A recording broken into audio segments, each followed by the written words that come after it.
الرحمن الرحیم نحمده ونصلی علی رسوله الکریم اما بعد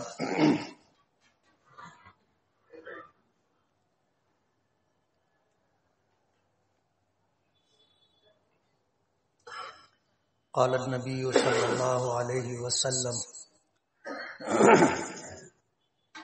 اللهم بارک لنا فی رجب و شعبان وبلغنا رمضان۔ بزرگان محترم اور عزیز دوستوں، اللہ تعالیٰ نے یہ کائنات بنائی اور اس کا ایک نظام بنایا، اور اسی نظام کے تحت یہ کائنات چل رہی ہے۔ جب سے یہ دنیا بنی ہے وہاں سے لے کر کے آج تک اور آج کے بعد قیامت تک یہ نظام اسی طرح انتہائی مضبوطی اور استحکام کے ساتھ چلتا رہے گا۔ دنیا میں پیش آنے والے واقعات اور حالات اور حادثات، ان چیزوں سے دنیا کے نظام پر کوئی اثر نہیں پڑتا۔ وہ ایک نظام ہے، اس کا اس دنیا میں پیش آنے والے حالات و واقعات سے کوئی تعلق نہیں۔ نبی کریم صلی اللہ علیہ وسلم کے صاحبزادگان میں ایک تھے حضرت ابراہیم۔ نبی کریم صلی اللہ علیہ وسلم کی بیویوں کے علاوہ آپ کی ایک باندی بھی تھی، جو روم کے بادشاہ شاہ مقوقس نے آپ کے پاس ہدیے کے طور پر بھیجی تھی۔ نبی کریم صلی اللہ علیہ وسلم سے ایک بیٹا تولد ہوا تھا جس کا نام نبی کریم صلی اللہ علیہ وسلم نے اپنے جد امجد حضرت ابراہیم علیہ السلام کے نام پر رکھا تھا۔ مدت رضاعت میں غالباً 6 مہینہ یا 8 مہینے کی عمر تھی، حضرت ابراہیم کا انتقال ہو گیا۔ زمانے جاہلیت میں یہ بات مشہور تھی کہ جب دنیا میں کوئی بڑا انقلاب آنے والا ہوتا ہے یا آتا ہے، یا کوئی بڑا حادثہ واقعہ پیش آتا ہے،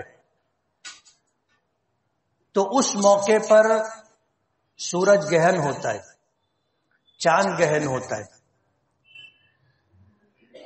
اور اتفاق کی بات ہے کہ جس دن حضرت ابراہیم علیہ السلام کا انتقال ہوا، آپ کے بیٹے حضرت ابراہیم کا انتقال ہوا، تو اس موقع پر سورج گہن تھا۔ زمانے جاہلیت کی جو بات تھی، جو زمانے قدیم سے چلی آ رہی تھی، لوگوں نے کہنا شروع کیا کہ ابراہیم اگر زندہ ہوتے تو اس دنیا کی بڑی شخصیت بنتے، اور ان کے انتقال کی وجہ سے سورج گہن ہوا ہے۔ حضور پاک صلی اللہ علیہ وسلم نے جب یہ بات سنی تو آپ نے لوگوں تک یہ پیغام پہنچایا کہ ان الشمس والقمر آیتان من آیات اللہ، کہ سورج اور چاند اللہ کی نشانیوں میں سے بہت بڑی نشانی ہے۔ لا ينکسفان من موت احد ولا لحیاتہ، چاند گرہن کا ہونا اور سورج گرہن کا ہونا یہ کسی کی زندگی اور موت سے تعلق نہیں رکھتے، کسی کے مرنے سے اور کسی کے جینے سے چاند اور سورج پر کوئی اثر نہیں پڑتا۔ آسمان کا ایک نظام ہے قدرت کا بنایا ہوا، اللہ بہتر جانتا ہے کہ یہ دنیا کب بنی تھی، چاند سورج آسمان ستارے کب بنے تھے، اللہ بہتر جانتا ہے۔ آج سائنسداں لوگ بھی اس کا اندازہ نہیں کر پا رہے، کوئی ہزاروں سال کہتا ہے، کوئی لاکھوں سال کہتا ہے، لیکن جب سے یہ دنیا بنی ہے یہ نظام اسی طرح چل رہا ہے، اور اس نظام کا درہم برہم ہو جانا یہ قیامت کہلاتا ہے۔ سورج چاند بے نور ہو جائیں گے، ستارے ٹوٹ کر گر جائیں گے، آسمان و زمین کو اللہ پاک ختم کر دیں گے، دنیا کا یہ پورا نظام ختم ہو جائے گا۔ لیکن جب سے یہ دنیا بنی ہے یہ سلسلہ، یہ نظام چل رہا ہے۔ ہم لوگوں میں بھی آج وہی جہالت کی باتیں پائی جاتی. کبھی کوئی ستارہ اگر دمدار نکل جاتا ہے تو لوگ بہت اہتمام کے ساتھ اس کو دیکھتے ہیں اور طرح طرح کی بات کرتے ہیں. جو نجومی ہوتے ہیں، نجومی لوگ ہوتے ہیں، وہ بھی طرح طرح کی بات کرتے ہیں کہ اس ستارے کے نظر آ جانے کی وجہ سے ایسا ہوگا ویسا ہوگا، اس طرح کی باتیں، اور دنیا میں بڑا انقلاب آئے گا. یہ سب باتیں بغیر صفے کی. اس نظام کا دنیا کے اس نظام سے کوئی تعلق نہیں.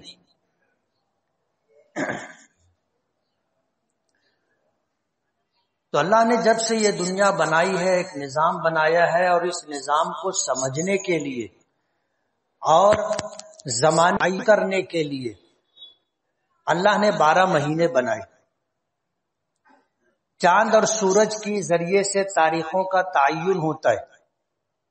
اسلامی جو نظام ہے، احکامات ہے عبادات سے متعلق، اللہ پاک نے ان کو چاند سے جوڑ کر کے رکھا ہے، سورج سے نہیں. انگریزی جو تاریخ ہے وہ سورج کے ساتھ چلتی ہے، اس کو شمسی تاریخ کہتے ہیں. اور ہمارے اسلامی مہینے کی جو تاریخیں ہیں اسے قمری تاریخ کہتے ہیں. جیسے جیسے زمانہ ترقی کرتا گیا، چاند کی چال کو دیکھ کر، رفتار کو دیکھ کر لوگوں نے ایک تقویم بنائی جس کو شمسی تاریخ کہتے ہیں. یہ ایک الگ تاریخ ہے، کسی موقع پر تفصیل سے بتائیں گے کہ یہ کیسے بنی. قمری تاریخ جو ہے یہ چاند سے جڑی ہوئی ہے، یہ بھی زمانے قدیم سے چلی آ رہی ہے. اللہ کے رسول صلی اللہ علیہ وسلم نے جس وقت دنیا کو اسلام کا پیغام دیا اور 13 سالہ زندگی آپ نے نبوی زندگی مکے میں گزاری، 10 سالہ نبوی زندگی آپ نے مدینے میں گزاری، اور 40 سال کی عمر میں آپ کو نبوت اللہ پاک نے عطا کی تھی. اس طرح 63 سال کی عمر آپ کی بنتی ہے. ہمارے یہاں جو ہجری تاریخ چل رہی ہے یہ حضرت عمر فاروق رضی اللہ تعالیٰ عنہ کے زمانے سے چل رہی ہے. ہجری تاریخ، قمری تاریخ نہیں کہہ رہا ہوں. قمری تاریخ تو پہلے سے چلی آ رہی ہے کہ محرم ہے، سفر ہے، ربیع الاول ہے، ربیع الاخر ہے. لیکن ہجری تاریخ اللہ کے رسول صلی اللہ علیہ وسلم کے دنیا سے پردہ کر جانے کے بعد، حضرت ابوبکر کا زمانے خلافت گزر جانے کے بعد، حضرت عمر فاروق رضی اللہ تعالی عنہ کے زمانے سے یہ سلسلہ شروع ہوا کہ اللہ کے رسول صلی اللہ علیہ وسلم کی ہجرت کی تاریخ کہاں سے پکڑی جائے.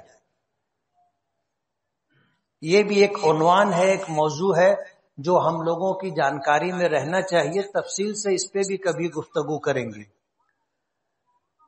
رجب کا مہینہ، شعبان کا مہینہ، رمضان کا مہینہ، اسی طرح جو ہے ذی الحجہ کا مہینہ، یہ حرمت کے مہینے کہلاتے ہیں.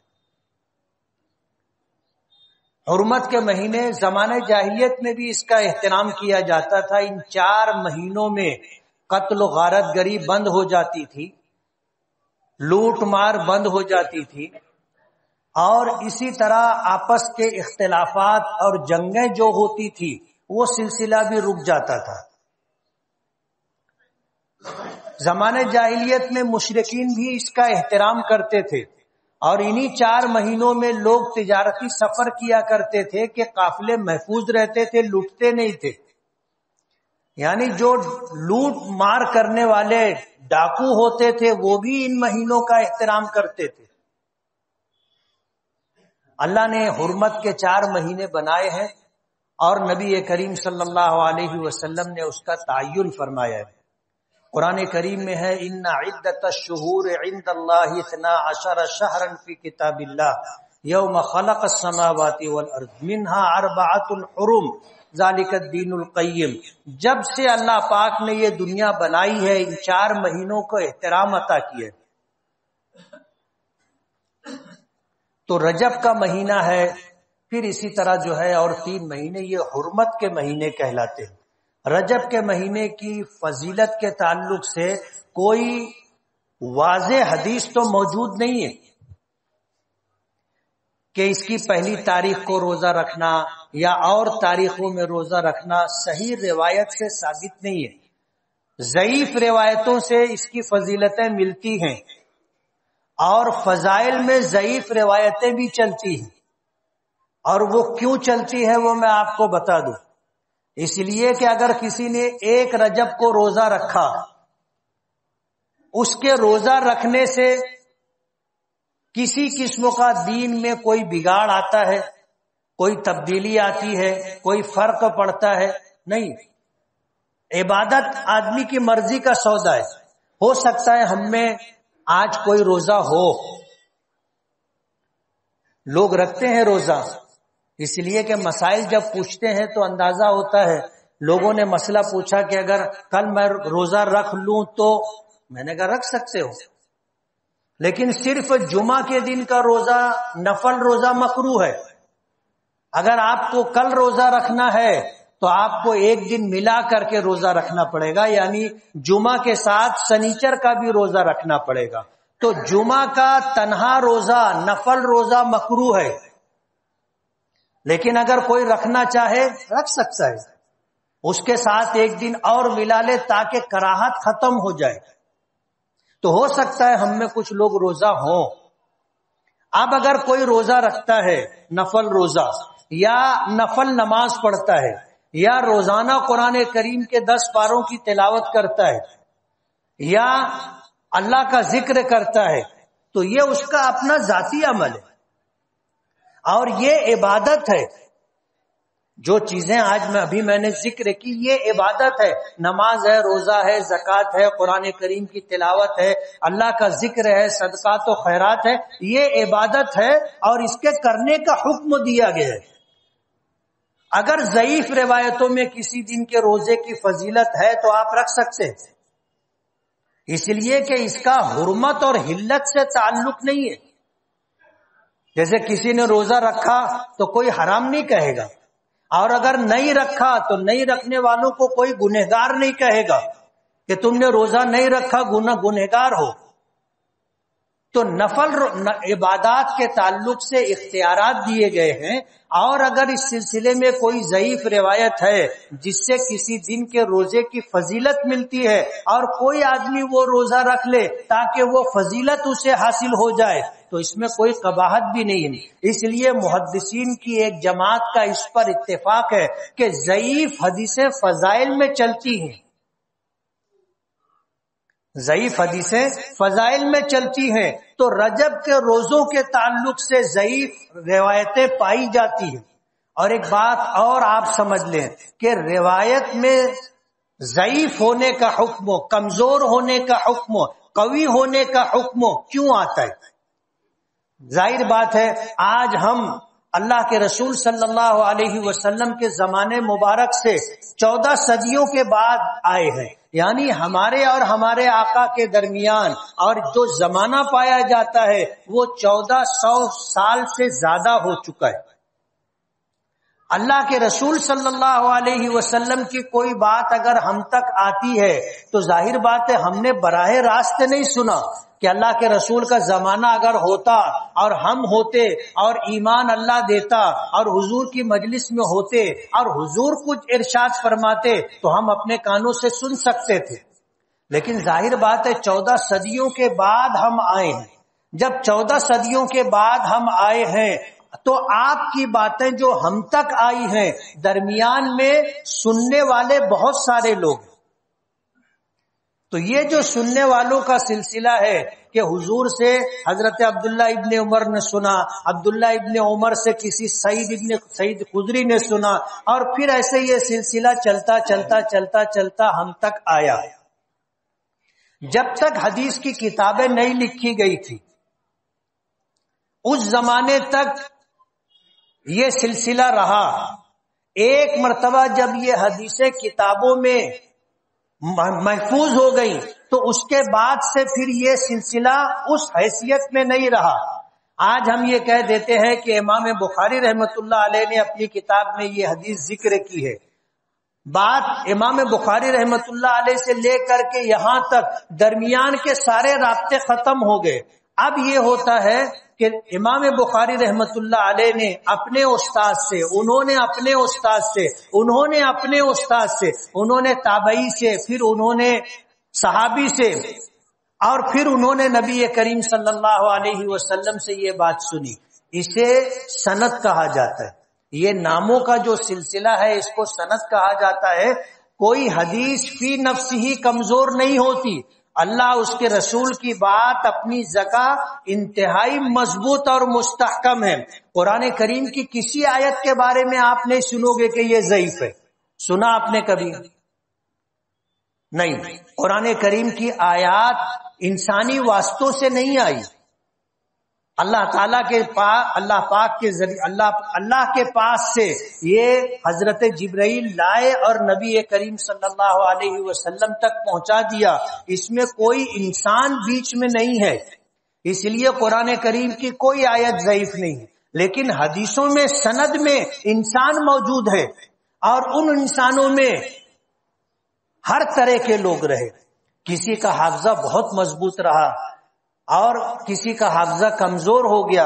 جیسے آپ لوگ بولتے ہیں کہ بات یاد نہیں رہتی، بوڑھے ہونے لگے، حافظہ کمزور ہو گیا، لوگ کہتے ہیں بات یاد نہیں رہتی، یا کہتے ہیں اب مجھے کچھ یاد نہیں ہے. یہ یادداشت اور قوت حافظہ کمزور ہونے کی وجہ سے. اسی لیے جو محدثین ہوتے ہیں ان محدثین کی قوت حافظہ پر حدیث کا مدار ہوتا ہے. اگر ان کا حافظہ کمزور ہو گیا اور انہوں نے حدیث بیان کی تو ان کے حافظے کے کمزور ہونے کی وجہ سے کہا جاتا ہے کہ یہ روایت ضعیف ہے. کیوں؟ اس کو روایت کرنے والے شخص کا حافظہ متاثر ہو گیا تھا. میں نے پیچھے ایک واقعہ سنایا تھا امام ترمذی رحمت اللہ علیہ کا. حدیث کی کتابوں میں 6 کتابیں صحاح ستہ کہلاتی ہیں، 6 صحیح کتابیں، ان میں سے ایک ترمذی شریف ہے. امام ترمذی رحمت اللہ علیہ بہت عمر کی زیادتی کی وجہ سے آنکھوں کی بینائی سے محروم ہو گئے تھے. ایک سفر کر رہے تھے، راستے میں چلتے چلتے ایک مقام پر انہوں نے اپنا سر جھکایا اور پالان سے لگا دیا، اور تھوڑی دیر کے بعد سر اٹھایا. تو شاگردوں نے پوچھا کہ حضرت آپ نے سر کیوں جھکایا؟ تو کہنے لگے کہ کیوں تم نے نہیں جھکایا؟ کہنے لگے نہیں. کہا کیوں نہیں جھکایا؟ کہا کہ کوئی ایسی بات نہیں تھی. فرمانے لگے رک جاؤ، یہاں پر ایک درخت تھا جس کی شاخ اتنی نیچے تھی، ٹہنی موٹی، کہ آدمی اگر اونٹ پر بیٹھ کر کے گزرے تو اس کو سر جھکانا پڑتا تھا. تحقیق کرو یہاں پر وہ درخت تھا یا نہیں. قریب کے گاؤں سے پوچھا گیا تو لوگوں نے بتایا کہ ہاں یہاں پر درخت تھا، کاٹ دیا گیا.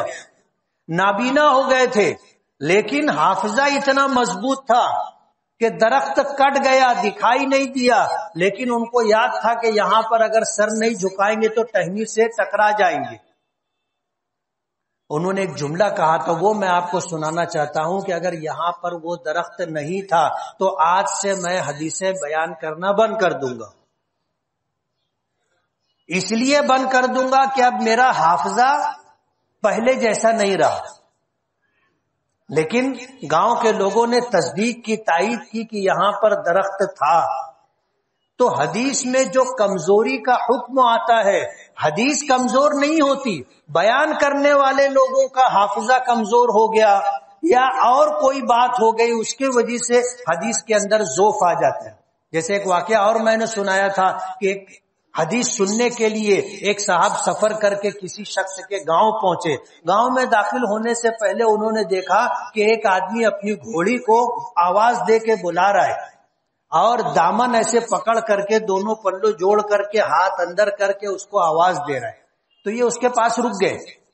رک کر کے سلام کیا، خیر خیریت پوچھی، معلوم کیا کہ اس گاؤں کے اندر فلاں نام کے کوئی شخص رہتے ہیں. کہنے لگے کہ ہاں وہ میں ہی ہوں. انہوں نے کہا کہ انا للہ و انا الیہ راجعون. انہوں نے کہا کہ کیا ہو گیا؟ کہنے لگے کہ آپ اپنی گھوڑی کو بلا رہے ہو، آپ کے دامن میں کچھ ہے، دانا بھوسا چنا کچھ ہے؟